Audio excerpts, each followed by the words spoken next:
Well, it's been a funny old few days, isn't it? Not quite sure really where to start. First of all, you've got the Red Bull Air being let off the hook.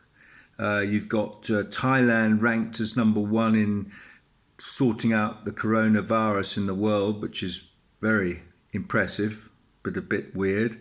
And we have the second spike going all over the world at the moment, and we're still not seeing any tourists. So I'm not quite sure where it leaves us, really. I mean, taking COVID, for example, naturally, Thailand's been very lucky and we've avoided a lot of the aggravation. But there are people, certainly the business people here, who are grumbling quite rightly that they need to get the customers. But to be honest, at this stage, I'm beginning to think that the Thai government have got it right. Keep the borders closed because look what's happening in Spain at the moment. They've opened the borders and tourists are all over the place and the coronavirus is back again with them. So if we look at the people who've been flown back to Thailand by the government, all the recent coronaviruses have been these people, whether they come from the Middle East or America, and for some lucky reasons, no one seems to be catching it actually in Thailand. So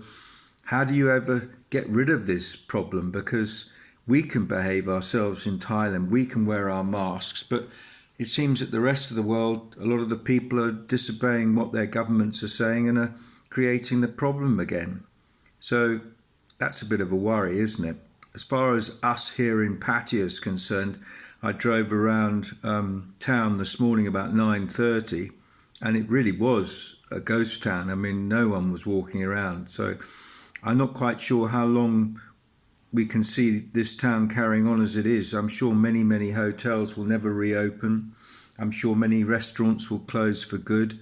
As someone who actually calls Pattaya my home, it's a bit of a worry because I'm not too concerned about seeing loads of Chinese buses wandering around town again, but obviously that makes money for somebody. But actually living here, you do feel you want to have some community spirit. And I think the spirit of the community is getting a bit tight at the moment. It doesn't seem to be very friendly in a funny way. I don't know if I'm saying this correctly, but as a resident, I'm proud of living here. I like living here. I got friends here, but I'm not sure how long my friends will stay here. Now, I don't want to particularly live here on my own without being able to socialise.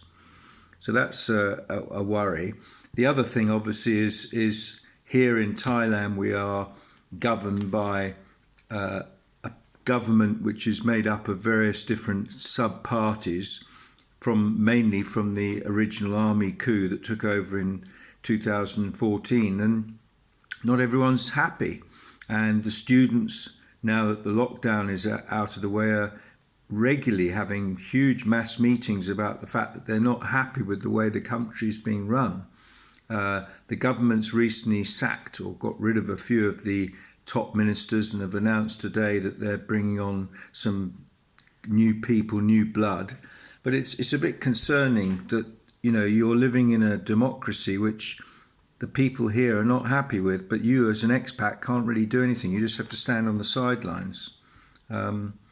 Anyway, I'm here. I'm still living. It's very hot at the moment. We are obviously getting a lot of rain because it's the rainy season, but be nice to hear what you have to say. Bye-bye.